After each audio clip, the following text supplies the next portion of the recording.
दीपिका पादुकोण के screen care brand 82E की parent company DPKA universal consumer venture एक बार फिर सुर्खियों में है। वजह है कंपनी के ताज़ा वित्तीय नतीजे, जिनमें घाटे में भारी कमी देखने को मिली है। वित्तीय वर्ष 2024-25 में कंपनी ने अपना घाटा लगभग 47% तक घटा लिया है।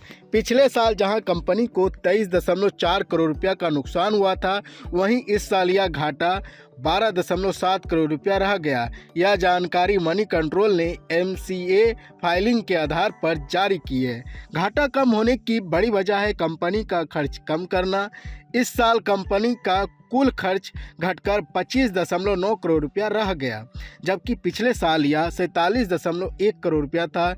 लेकिन खर्च में कटौती का सीधा असर पड़ा कंपनी की रेवेन्यू ग्रोथ पर। और बता दें कि फाइनेंशियल ईयर 2024-25 में 82E का रेवेन्यू 30% गिरकर 14.7 करोड़ रुपया रह गया है। पिछले साल कंपनी ने 21.2 करोड़ रुपया कमाए थे, यानी बिक्री बढ़ाने के प्रयास के बीच कंपनी को रेवेन्यू में गिरावट का सामना करना पड़ा।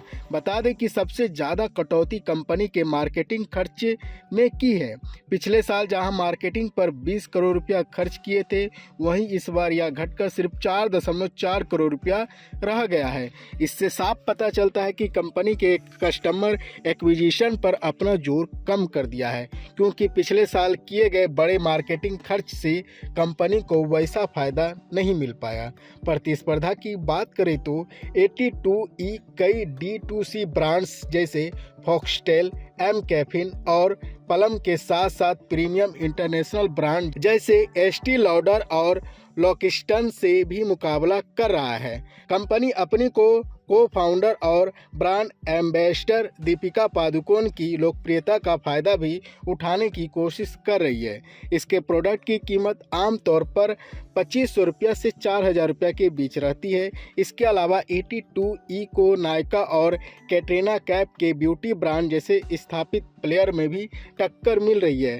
अट्रैक्शन के आंकड़े के मुताबिक 25 नवंबर 2025 तक कंपनी की पेड अप कैपिटल 8.92 करोड़ रुपया थी।